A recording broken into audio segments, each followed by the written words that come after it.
Hi, ಎಲ್ರಿಗೂ ನಮಸ್ಕಾರ. ನಾವಿವತ್ತು ಮೇಲ್ಕೋಟೆಗೆ ಹೋಗೋಣ ಅಂತ ಹೊರಟಿದ್ದೀವಿ. ಮೇಲ್ಕೋಟೆ ನಮ್ಮ ಮನೆ ದೇವ್ರು. ವರ್ಷದಲ್ಲಿ 1 ಸರಿನೋ ಅಥವಾ 2 ಸರಿನೋ ಹೋಗ್ತೀವಿ ಅಲ್ಲಿಗೆ.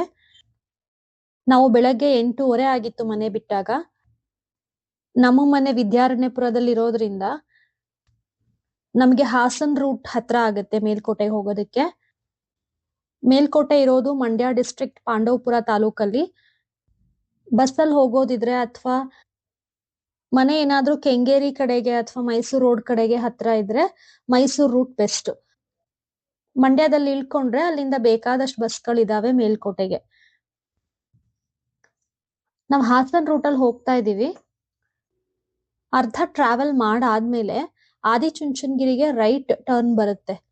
ಅಲ್ಲಿ ರೈಟ್ ಟರ್ನ್ ತಗೊಳ್ಳೋದ್ರ ಬದಲು ಲೆಫ್ಟ್ ಟರ್ನ್ ತಗೊಂಡ್ರೆ ಆ ರೋಡ್ ಡೈರೆಕ್ಟ್ ಆಗಿ ಪಾಂಡವಪುರ ಹೋಗುತ್ತೆ. ಅಲ್ಲಿಂದ ರೈಟ್ ಟರ್ನ್ ತಗೊಂಡು ಸ್ವಲ್ಪ ಮುಂದೆ ಹೋದ್ರೆ ಮೇಲ್ಕೋಟೆ ಸಿಗುತ್ತೆ. ನೆಲಮಂಗಲ ಇಂದ 2 ಗಂಟೆ ಆಗುತ್ತೆ ಮೇಲ್ಕೋಟೆ ರೀಚ್ ಆಗೋದಿಕ್ಕೆ. ನಾವು 11:15ಗೆಲ್ಲ ಮೇಲ್ಕೋಟೆ ರೀಚ್ ಆದ್ವಿ. ನಾವು ಹೊರಟಿದ್ ಸ್ವಲ್ಪ ಪೀಕ್ ಟೈಮ್ ಇದ್ದಿದ್ರಿಂದ ಟ್ರಾಫಿಕ್ ಇತ್ತು, ಸೊ ಹಾಗಾಗಿ ಸ್ವಲ್ಪ ಎಕ್ಸ್ಟ್ರಾ ಟೈಮ್ ತಗೊಂತು. ನೋಡಿ ಅಲ್ಲಿ ಕಾಣಿಸ್ತಾ ಇದೆಯಲ್ಲ, ಅದೇ ಯೋಗ ನರಸಿಂಹಸ್ವಾಮಿ ಟೆಂಪಲ್. ನಾವು ಮೇಲ್ಕೋಟೆಗೆ ಯಾವಾಗ ಬಂದ್ರು ಫಸ್ಟ್ ಹೋಗೋದು ಚೆಲುವರಾಯಸ್ವಾಮಿ ಟೆಂಪಲ್ಗೆ. ಆ ಟೆಂಪಲ್ಲೇ ಮೇನ್ ಇಲ್ಲಿ. ಮುಂಚೆ ಅಂದ್ರೆ ಒಂದ್ 7-8 ವರ್ಷದ ಹಿಂದೆ ಬಂದ ತಕ್ಷಣ ಕಲ್ಯಾಣಿಗೆ ಹೋಗಿ ಅಲ್ಲಿ ಸ್ನಾನ ಮಾಡಿ ಆಮೇಲೆ ದೇವಸ್ಥಾನಕ್ಕೆ ಬರ್ತಾ ಇದ್ವಿ. ಆದ್ರೆ ಇವಾಗೆಲ್ಲ ಮನೆಯಲ್ಲೇ ಸ್ನಾನ ಮಾಡ್ಕೊಂಡ್ ಬರೋದ್ರಿಂದ ಅಲ್ಲಿಗೆ ಹೋಗೋದೇ ಇಲ್ಲ, ಡೈರೆಕ್ಟ್ ಇಲ್ಲಿಗೆ ಬರ್ತೀವಿ. ರೀಸೆಂಟ್ ಇಯರ್ಸ್ ಅಲ್ಲಿ ತುಂಬಾ ಚೇಂಜಸ್ ಮಾಡಿದ್ದಾರೆ. ಕಲ್ಯಾಣಿನಲ್ಲಿ ಸ್ನಾನ ಮಾಡೋದ್ ಕೂಡ ನಿಲ್ಸಿದ್ದಾರೆ. ಮೇನ್ ರೀಸನ್ ಬಂದು ಎಲ್ಲ ಗಲೀಜ್ ಮಾಡ್ತಾರೆ, ನೀಟಾಗಿಡಲ್ಲ ಅಂತ. ಸೊ ಅಲ್ಲಿಗೆ ಹೋಗಲ್ಲ, ಡೈರೆಕ್ಟ್ ಆಗಿ ಚೆಲುವರಾಯ ಸ್ವಾಮಿ ಟೆಂಪಲ್ಗೆ ಬರ್ತೀವಿ. ಈ ದೇವ್ರನ್ನ ಚೆಲುವರಾಯ ಅಥವಾ ಚೆಲುವ ನಾರಾಯಣ ಅಂತ ಕರೀತಾರೆ. ಯಾಕೆ ಚೆಲುವ ನಾರಾಯಣ ಅಂತ ಹೆಸರು ಬಂತು ಅಂದ್ರೆ, ಆ ಮೂರ್ತಿ ಅಷ್ಟು ಸುಂದರವಾಗಿದೆ, ಅಷ್ಟು ಚೆನ್ನಾಗಿರೋ ನಾರಾಯಣ ಸ್ವರೂಪನ ಚೆಲುವ ನಾರಾಯಣ ಅಂತ ಕರೀತಾರೆ. ಮೇಲ್ಕೋಟೆನ ತಿರುನಾರಾಯಣಪುರ, ಯಾದವಾದ್ರಿ, ವೇದಾದ್ರಿ, ದಕ್ಷಿಣ ಬದ್ರಿ ಅಂತಾನೂ ಕರೀತಾರೆ. ಈ ದೇವಸ್ಥಾನಕ್ಕೆ ಸಾವಿರಾರು ವರ್ಷಗಳ ಇತಿಹಾಸ ಇದೆ. 11ನೇ ಶತಮಾನದಲ್ಲಿ ರಾಮಾನುಜಾಚಾರ್ಯರು ಇದನ್ನ ಪುನರುಜ್ಜೀವನಗೊಳಿಸ್ತಾರೆ. ಆಮೇಲೆ ಹೊಯ್ಸಳರ ರಾಜ ವಿಷ್ಣುವರ್ಧನ ಮತ್ತೆ ಒಡೆಯರ್ ಕಾಲದಲ್ಲಿ ಇದು ಅಭಿವೃದ್ಧಿ ಹೊಂದುತ್ತೆ. ಈ ದೇವಸ್ಥಾನ ಕೂಡ ಮೊಘಲರ ಆಕ್ರಮಣಕ್ಕೆ ಒಳಗಾಗಿದೆ. ಆ ಟೈಮಲ್ಲಿ ದೇವರ ಉತ್ಸವ ಮೂರ್ತಿ ಕಳೆದೋಗಿರುತ್ತೆ. ಅದನ್ನ ರಾಮಾನುಜಾಚಾರ್ಯರು ಮರಳಿ ತಗೊಂಡ್ ಬರ್ತಾರೆ. ಅಲ್ಲಿ ನೋಡಿದ್ರೆ ಗೊತ್ತಾಗುತ್ತೆ ಎಲ್ಲಾ ಮೂರ್ತಿಗಳು ಭಿನ್ನ ಆಗಿರೋದು. ಇಲ್ಲಿ ವೈರಮುಡಿ ಉತ್ಸವವನ್ನ ತುಂಬಾ ಗ್ರ್ಯಾಂಡ್ ಆಗಿ ಮಾಡ್ತಾರೆ. ವೈರಮುಡಿ ಅಂದ್ರೆ ವಜ್ರದಿಂದ ಮಾಡಿರುವಂತ ಕಿರೀಟ. ಅದನ್ನ ದೇವರಿಗೆ ಧರಿಸಿ ಮೆರವಣಿಗೆನ ಮಾಡ್ತಾರೆ. ಅದನ್ನ ನೋಡೋದಕ್ಕೆ ಜನ ಸಾಗರನೇ ಬರುತ್ತೆ. ಆ ಟೈಮಲ್ಲಂತೂ ದೇವಸ್ಥಾನ ಫುಲ್ ರಶ್ ಇರುತ್ತೆ. ದೇವಸ್ಥಾನ ಇರೋದು ದ್ರಾವಿಡ ಶೈಲಿಯ ವಾಸ್ತುಶಿಲ್ಪದಲ್ಲಿ, ಬೇಲೂರು ಹಳೇಬೀಡು ತರ. ಆದ್ರೆ ಈ ದೇವಸ್ಥಾನ ಅಷ್ಟು ದೊಡ್ಡದಿಲ್ಲ, ಚಿಕ್ಕದಿದ್ರು ಅಚ್ಚುಕಟ್ಟಾಗಿದೆ. ಚೆಲುವನಾರಾಯಣ ಟೆಂಪಲ್ ಅಲ್ಲೇ ರೈಟ್ ಸೈಡ್ಗೆ ಹೋದ್ರೆ ಮಹಾಲಕ್ಷ್ಮಿ ಗರ್ಭಗುಡಿ ಇದೆ.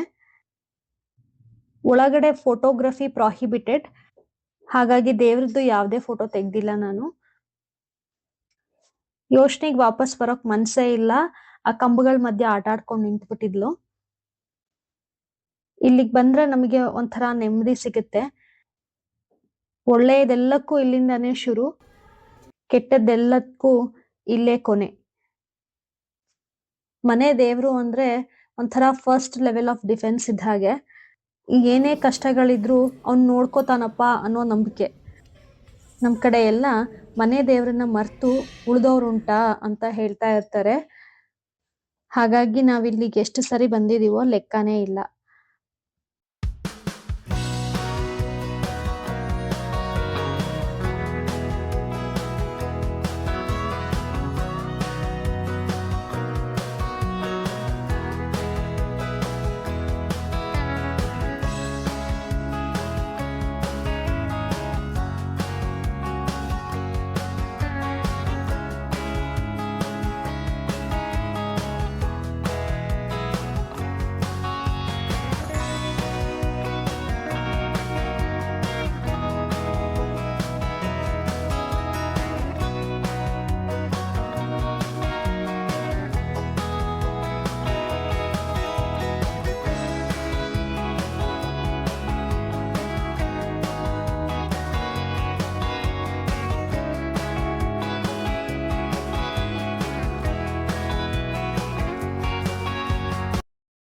ಈ ದೇವಸ್ಥಾನ ಮುಗಿದ್ಮೇಲೆ ನಾವು ಹೊರಟಿದ್ದು ಬೆಟ್ಟದಲ್ಲಿರೋ ಯೋಗ ನರಸಿಂಹಸ್ವಾಮಿ ಟೆಂಪಲ್ಗೆ.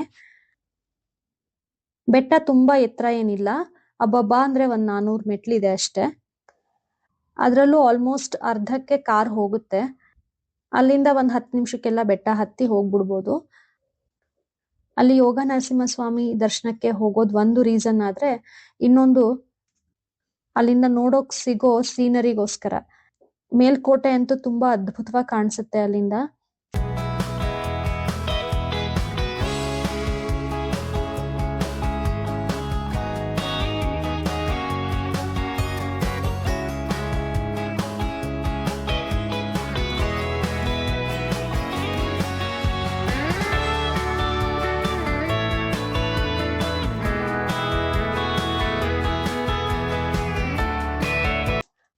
ಅಲ್ಲಿ ನೋಡಬಹುದು ಎಷ್ಟು ಚೆನ್ನಾಗಿ ಕಾಣಿಸ್ತಾ ಇದೆ ಕಲ್ಯಾಣಿ ಇಲ್ಲಿಗೆ ಅಂತ. ಮೇಲ್ಕೋಟೆನಲ್ಲಿ ತುಂಬಾ ಕೊಳಗಳಿದಾವೆ. ಸುಮ್ನೆ ಹಾಗೆ ನಿಂತ್ಕೊಂಡ್ ಲೆಕ್ಕ ಹಾಕಿದ್ರುನು 8ರಿಂದ 10 ಕೊಳಗಳು ಕಾಣಿಸುತ್ತವೆ ನಿಮಗೆ. ದೇವರ ದರ್ಶನ ಮುಗಿಸೋ ಅಷ್ಟರಲ್ಲಿ 2 ಗಂಟೆ ಆಗಿತ್ತು. ನಾವ್ಯಾರು ತಿಂಡಿ ತಿಂದಿರ್ಲಿಲ್ಲ. ಅಲ್ಲೇ ಇದ್ದಿದ್ ಪುಳಿಯೋಗರೆ ಸ್ಟಾಲಿಗೆ ಹೋದ್ವಿ. ನಿಮ್ಗೆಲ್ಲ ಗೊತ್ತೇ ಇರಬಹುದು ಮೇಲ್ಕೋಟೆ ಪುಳಿಯೋಗರೆ ಎಷ್ಟು ಫೇಮಸ್ ಅಂತ. ಮೇಲ್ಕೋಟೆಗೆ ಬಂದು ಪುಳಿಯೋಗರೆ ತಿಂದೆ ಹೋಗಕ್ಕಾಗತ್ತಾ? ತಿಂಡಿ ತಿಂದು ಸ್ವಲ್ಪ ರಿಲ್ಯಾಕ್ಸ್ ಮಾಡಿ ಮತ್ತೆ ಹೊರಟ್ವಿ. ಅಲ್ಲಿಂದ ನಾವು ಹೊರಟಿದ್ದು ಧನುಷ್ಕೋಟಿಗೆ. ರಾಮಾಯಣದ ಕಾಲದಲ್ಲಿ ರಾಮ, ಸೀತೆ, ಲಕ್ಷ್ಮಣ ವನವಾಸಕ್ಕೆ ಬಂದಿದ್ದಾಗ ಸೀತೆಗೆ ತುಂಬಾ ಬಾಯಾರಿಕೆ ಆದಾಗ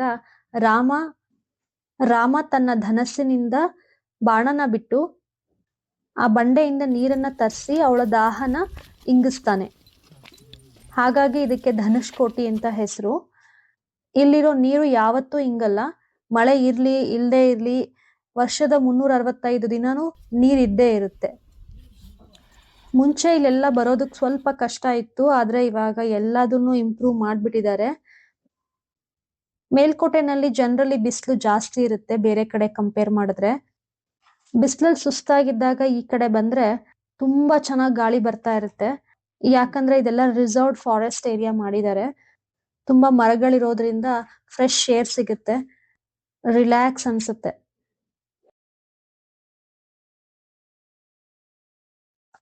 ಧನುಷ್ಕೋಟಿ ಆದ್ಮೇಲೆ ನಾವು ಹೋಗಿದ್ದು ರಾಯಗೋಪುರಕ್ಕೆ. ರಾಯಗೋಪುರ ಕಂಪ್ಲೀಟ್ ಆಗಿ ಬಿಲ್ಟ್ ಆಗಿಲ್ಲ, ಆದ್ರೆ ಹಿಂದೆ ಒಂದು ಸ್ಟೋರಿ ಇದೆ. ಒಬ್ಬ ದೊಡ್ಡ ಶಿಲ್ಪಿಗೆ ಚಾಲೆಂಜ್ ಮಾಡಿರ್ತಾರೆ ಒಂದೇ ರಾತ್ರಿನಲ್ಲಿ ಈ ಗೋಪುರನ ನಿರ್ಮಾಣ ಮಾಡಬೇಕು ಅಂತ. ಆದ್ರೆ ಅವನ ಶತ್ರುಗಳು ಬೆಳಗ್ಗೆ 5 ಗಂಟೆಗೆ ಬಾರಿಸ್ಬೇಕಾಗಿದ್ದ ಗಂಟೆನ 2 ಗಂಟೆಗೆ ಬಾರಿಸ್ತಾರೆ. ಹಾಗಾಗಿ ಅವನು ನಿರಾಶೆಗೊಂಡು ಅಲ್ಲಿಂದ ಹೊರಟೋಗ್ತಾನೆ. ಆ ಗೋಪುರನ ಮತ್ತೆ ಕಂಪ್ಲೀಟ್ ಮಾಡ್ಲೇ ಇಲ್ಲ ಯಾರು ಅನ್ನೋದು ಸ್ಟೋರಿ. ಇಲ್ಲಿ ಎಷ್ಟೋ ಮೂವೀಸ್ ಶೂಟ್ ಮಾಡಿದ್ದಾರೆ. ಕನ್ನಡದಲ್ಲಂತೂ ಲೆಕ್ಕಕ್ಕೆ ಇಲ್ಲ. ಕನ್ನಡ ಬಿಟ್ಟು ಬೇರೆ ಭಾಷೆ ಮೂವೀಸ್ಗಳನ್ನು ಕೂಡ ತುಂಬಾ ಶೂಟ್ ಮಾಡಿದ್ದಾರೆ ಇಲ್ಲಿ. For example Manam, Mahanati, Thalapathy. Photo shoots ಅಂತೂ ಆಲ್ಮೋಸ್ಟ್ ಎವ್ರಿ ಡೇ ನಡೀತಾನೆ ಇರುತ್ತೆ. ನೆಕ್ಸ್ಟ್ ನಾವು ಹೋಗಿದ್ದು ಅಕ್ಕ ತಂಗಿ ಕೊಳಕ್ಕೆ. ಅಕ್ಕ ತಂಗಿ ಕೊಳ 2 ಅಕ್ಕ ಪಕ್ಕ ಇದೆ. ಅದನ್ನ ಇಬ್ರು ಅಕ್ಕ ತಂಗಿಯರು ನಿರ್ಮಿಸಿದ್ರಿಂದ ಅದಕ್ಕೆ ಅಕ್ಕ ತಂಗಿ ಕೊಳ ಅಂತ ಹೆಸರು ಬಂದಿದೆ. ಅದನ್ನ ಹಿಂದಿನ ಕಾಲದಲ್ಲಿ ಒಂದು ಕೊಳದ ನೀರನ್ನ ಕುಡಿಯೋದಕ್ಕೆ ಮತ್ತೆ ಇನ್ನೊಂದು ಕೊಳದ ನೀರನ್ನ ಬಟ್ಟೆ ತೊಳೆಯೋಕೆ ಉಪಯೋಗಿಸ್ತಾ ಇದ್ರು. ಇದು ಕೂಡ ನೋಡಕ್ ತುಂಬಾ ಚೆನ್ನಾಗಿದೆ. ಮೇಲ್ಕೋಟೆನಲ್ಲಂತೂ ತುಂಬಾ ಜಾಗಗಳಿದೆ ಫೋಟೋ ಶೂಟ್ ಮಾಡ್ಸೋದಿಕ್ಕೆ. ಒಂದಕ್ಕಿಂತ ಒಂದು ಚೆನ್ನಾಗಿದೆ. ಅಲ್ಲಿಗೆ ಎಷ್ಟು ಸರಿ ಹೋದ್ರೂ ಬೇಜಾರೇ ಆಗಲ್ಲ, ಎಷ್ಟು ಸರಿ ನೋಡಿದ್ರು ಬೇಜಾರಾಗಲ್ಲ. ನಮ್ಮ ಲಾಸ್ಟ್ ಜಾಗ ಅಂದ್ರೆ ಕಲ್ಯಾಣಿ. ಇದಂತೂ ಇವಾಗ ಕಂಪ್ಲೀಟ್ ಆಗಿ ಫೋಟೋ ಶೂಟ್ ಸ್ಪಾಟ್ ಆಗಿ ಕನ್ವರ್ಟ್ ಆಗ್ಬಿಟ್ಟಿದೆ. ದಿನಕ್ಕೆ 2-3 ಶೂಟ್ಸ್ ಅಂತೂ ನಡೀತಾನೆ ಇರುತ್ತೆ. ಇಲ್ಲೂ ಅಷ್ಟೇ ತುಂಬಾ ಮೂವೀಸ್ ಶೂಟ್ ಮಾಡಿದ್ದಾರೆ. ನಾವು ಒಂದ್ಸರಿ ಬಂದಾಗ ಮನಂ ಮೂವಿ ಶೂಟಿಂಗ್ ನಡೀತಾ ಇತ್ತು. ಈ ಕಲ್ಯಾಣಿಯಿಂದ ನಿಂತು ನೋಡಿದ್ರೆ ಬೆಟ್ಟನ ತುಂಬಾ ಸುಂದರವಾಗಿ ಕಾಣುತ್ತೆ. ಈವ್ನಿಂಗ್ ಟೈಮ್ ಅಂತೂ ಪ್ರಶಾಂತವಾಗಿರುತ್ತೆ. ಎಷ್ಟೊತ್ತು ಕೂತ್ರು ಬೇಜಾರೇ ಆಗಲ್ಲ ಅಲ್ಲಿ. ಯೋಶ್ನಿಗಂತೂ ವಾಪಸ್ ಬರಕ್ ಮನ್ಸೇ ಇರ್ಲಿಲ್ಲ. ಅದ್ರ ಒಳಗಡೆನೆ ಆಡ್ತಾ ಇದ್ಲು, ಕುಣಿತಾ ಇದ್ಲು. ಫೈನಲಿ ನಾವು 5:30 ಹಂಗೆ ಹೊರಟ್ವಿ ಅಲ್ಲಿಂದ. ಮನೆಗೆ ಬಂದು ರೀಚ್ ಆಗೋ ಅಷ್ಟ್ರಲ್ಲಿ 9 ಆಗಿತ್ತು. ಅಫ್ಕೋರ್ಸ್ ಟ್ರಾಫಿಕ್ ಇತ್ತು.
ಆ ಚೆಲುವರಾಯ ಸ್ವಾಮಿ ಎಲ್ರಿಗೂ ಒಳ್ಳೇದ್ ಮಾಡ್ಲಿ ಅಂತ ಹೇಳ್ತಾ ನಾನು ಈ ವ್ಲಾಗ್ನ ಇಲ್ಲಿಗೆ ಮುಗಿಸ್ತಾ ಇದ್ದೀನಿ. Thank you so much for watching. Bye bye, take care.